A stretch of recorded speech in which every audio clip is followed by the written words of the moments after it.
The final question before we open it up to Q&A, and I want to allow time for question and answer because a lot of people have asked for that. So if you can, keep your remarks pretty laser focused, and I'm going to start with Annette so you have an opportunity to catch your breath.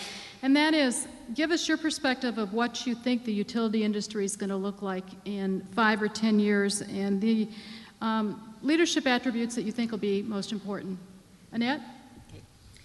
I think that this is just a great question to have posed right now. And I think that in 10 years, this is a period of what I think will be this next 10 years, unprecedented opportunity. You know, you've got all the people who were going to retire, then the 401k tanked and they didn't retire. And these people in leadership roles, in my opinion, we're going to see a big bubble of retirements in the next 10 years. Which creates, you know what they say, one guy goes, everybody else steps up.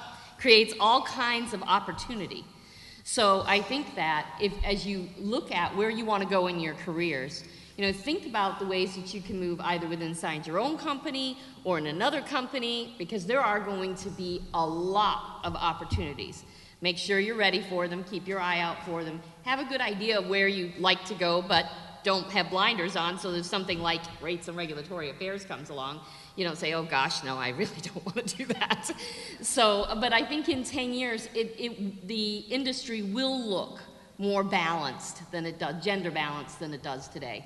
Because we've got a lot of smart women who are poised to take over leadership roles, and I mean that, you know, all the way through the organization.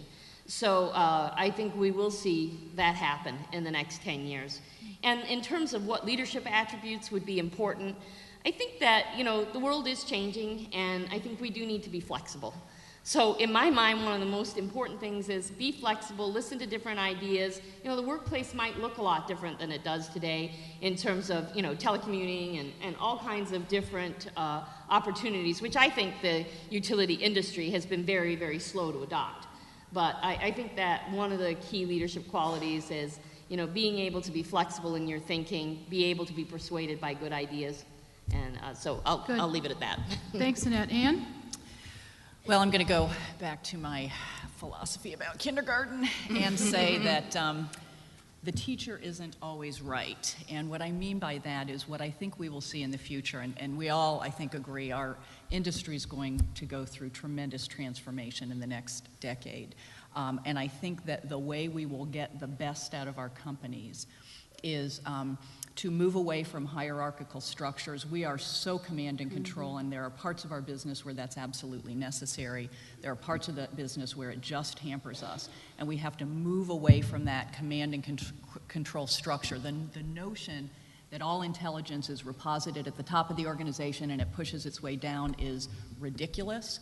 We have got to get innovation and people thinking all throughout the organization. One of the things that we're trying to drive at our company is, you know, everybody should be thinking about how to do our business better and bring it in, not, you know, it shouldn't be coming from the top down. So the notion of flexibility, I think, is enormous. The notion of teaming, consensus building, influence generating in terms of how do you get to good decision making is going to permeate our industry. Innovation.